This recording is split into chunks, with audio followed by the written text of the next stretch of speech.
மத்திய அரசு ஜிஎஸ்டி நடைமுறையில் செய்திருக்கக்கூடிய சீர்திருத்தம் ஜவுளி மற்றும் காலணி தயாரிப்பில் மாற்றத்தை ஏற்படுத்துமா என்ற தகவல்களோட நம்மளுடைய தொகுப்பாளர் ஜெயமுருகன் இணைஞ்சிருக்காங்க. பேசலாம். ஜெயமுருகன் வணக்கம்.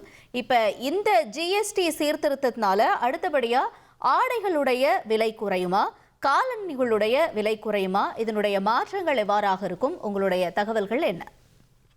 மக்கள் பயன்பெறும் வகையில் ஜிஎஸ்டி வரி விதிப்பு நடைமுறையில் பல்வேறு சீர்திருத்தங்களை மத்திய அரசு செய்திருக்கிறது. குறிப்பாக 12% மற்றும் 28% ஜிஎஸ்டி வரி விதிப்பு நடைமுறையில் இருந்து நீக்கப்பட்டிருக்கிறது. இந்த வரி நீக்கம் இந்தியாவின் ஜவுளித்துறை மற்றும் காலணித்துறையில் எந்த விதமான தாக்கத்தை ஏற்படுத்தும் என்பதை சற்று விரிவாக நாம் இப்போது பார்க்கலாம். அமெரிக்க அதிபர் டொனால்ட் ட்ரம்ப் இந்திய இறக்குமதி பொருட்களுக்கு 50% வரியை அறிவித்ததை தொடர்ந்து இந்தியாவில் ஜவுளி மற்றும் காலணி தயாரிப்பு நிறுவனங்கள் பல்வேறு இன்னல்களை சந்தித்திருக்கின்றன. இதனை நிவர்த்தி செய்யும் வகையிலும் மத்திய அரசு ஜிஎஸ்டி வரி விதிப்பில் மாற்றங்களை செய்திருக்கிறது. ஜவுளித்துறையை பொறுத்தவரையில் ஜவுளித்துறையில் உற்பத்தி செலவுகளை குறைக்கும் வகையில் ஜிஎஸ்டி வரி விதிப்பை மாற்றி அமைத்திருக்கிறது மத்திய அரசு. அதாவது ஜவுளித்துறைக்கு முக்கியமான நூல்கள் மற்றும் அலங்கார பொருட்களுக்கான ஜிஎஸ்டி வரி விதிப்பை குறைத்திருக்கிறது. அதாவது இதுவரையில் 18 மற்றும் 12% விதிக்கப்பட்ட பொருட்களுக்கு இப்போது 5% என்று மாற்றி அமைத்திருக்கிறது மத்திய அரசு. இந்த வரி சீர்திருத்தத்தால் 2500 ரூபாய் வரையிலான கம்பளங்கள் மற்றும் தரை விரிப்புகளுக்கான விலை குறையவிருக்கிறது. அதாவது அவற்றிற்கான வரி 12% இருந்து 5% குறைக்கப்பட்டிருக்கிறது. ஆடைகளின் விலையும் குறையவிருக்கிறது. இப்போது 1000 ரூபாய்க்கு ஒரு ஆடையை வாங்கினால் அதற்கு 50 ரூபாய் வரியாக கொடுக்க வேண்டும். அதாவது 1000 ரூபாய் வரையில் 5% ஜிஎஸ்டி வரி பிடிக்கப்படும். அதுவே 1000 ரூபாய்க்கு மேல் ஆடை வாங்கினால் 12% வரி விதிக்கப்படுகிறது.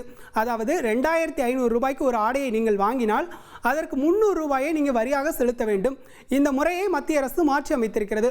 அதாவது 2500 ரூபாய் வரைக்குமே 5% தான் வரி என்று அறிவித்திருக்கிறது.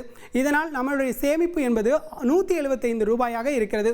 அதாவது 125 ரூபாய் வரியாக இருக்கும். அதுவே 2500 ரூபாய்க்கு மேல் 3000 ரூபாய்க்கு ஒரு ஆடையை நீங்கள் வாங்கினால் அதற்கான வரி உயரும். அதாவது 12% இருந்து 18% உயர்கிறது. அதாவது 540 ரூபாய் நீங்கள் வரியாக கட்ட வேண்டும். மத்திய அரசு செய்திருக்கும் இந்த சீர்திருத்தம் ஜவுளித்துறையில் உற்பத்தியாளர்கள், வணிகர்கள் மற்றும் மக்கள் பயனடையும் வகையில் இருக்கும் என்றே சொல்லப்படுகிறது. ஜிஎஸ்டி கவுன்சில் கூட்டத்தில் திருப்பூருக்கு சாதகமான நிறைய விஷயங்கள் நடந்திருக்கு. டேக்ஸ் எல்லாம் நிறைய குறைச்சிருக்காங்க. மிஷினரிஸோட டேக்ஸ் 12%லேருந்து 5% குறைச்சிருக்காங்க. அதோட ஸ்பேர்ஸோட ரேட்டையும் குறைச்சிருக்காங்க. 12லேருந்து 5 குறைச்சிருக்காங்க. அப்புறம் ஆர்டிஃபிஷியல் யான், விஸ்கோஸ், இந்த மாதிரி ஆர்டிஃபிஷியல் யானோட ஜிஎஸ்டி 12லேருந்து 5 குறைச்சிருக்காங்க. இதெல்லாமே திருப்பூருக்கு ஒரு சாதகமான அம்சமாக இருக்குது. டைஸ் அண்ட் கெமிக்கல்ஸோட ரேட்டையும் குறைச்சிருக்காங்க, ஜிஎஸ்டி குறைச்சிருக்காங்க. இதெல்லாமே திருப்பூருக்கு ஒரு சாதகமான அம்சமாக இருக்குது. இப்போ திருப்பூர் எங்களை மாதிரி உள்நாட்டு உற்பத்தியாளர்களுக்கெல்லாம் இப்போ கண்டினியூவாக எங்களுக்கு சீசன் இருக்குது. தீபாவளி வருது, பொங்கல், இந்த மாதிரி ஃபெஸ்டிவல்ஸ் நிறைய எங்களுக்கு கண்டினியூவாக ஆர்டர்ஸ் இருக்குது. அப்போ ரேட்டு ஓவராலாக ரேட்டை ஜிஎஸ்டி குறைக்கும் போது எங்களுக்கும் கொஞ்சம் ரேட் ரிவைஸ் பண்ணி கொடுப்பாங்க. யானோட ரேட்டு கொஞ்சம் குறையும். டைஸ் அண்ட் கெமிக்கல்ஸ் குறைக்கும் போது எங்களுக்கு டையிங்கிலேருந்து ரேட்டு கொஞ்சம் சின்ன ரெடியூஸ் பண்ணி கொடுப்பாங்க. அப்போ நாங்களும் பொருட்களை பொதுமக்களுக்கு பனியான ரேட்டை எங்கள் டீலர்ஸுகளை குறைச்சி கொடுப்போம். அப்போ இன்னும் கொஞ்சம் சேல்ஸ் இம்ப்ரூவ் ஆகும். ஜவுளித்துறைக்கு பெரிய மகிழ்ச்சியான செய்தி சொல்லியிருக்கிறாங்க. ஜவுளித்துறை சார்ந்த அனைத்து நூல்களுக்கும் பஞ்சுகளுக்கும் 5% வரியின் போது எங்களுக்கு பெரிய மகிழ்ச்சி இருக்குது. இதனால் பார்த்தீங்கன்னா ஜவுளி நெசவாளர் பல பேர் தொழிலை விட்டு போனவங்களோட திரும்பி தொழில் செய்யக்கூடிய ஆவலை உண்டாக்கி இருக்கிறாங்க.